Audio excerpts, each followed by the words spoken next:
ഇസ്ലാം കാര്യം അഞ്ചാണ്.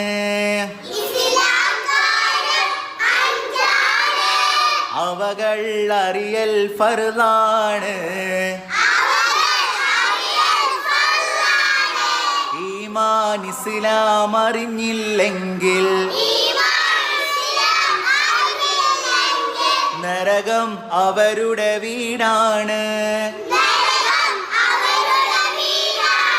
കലിമ ഷഹാദത്തൊന്നാണ്. നിസ്കാരം അതിൽ രണ്ടാണ്. ഇസ്ലാം കാര്യമിൽ മൂന്നാമത്തത് മുതലിനടുത്ത സകാത്താണ്. നാലോറം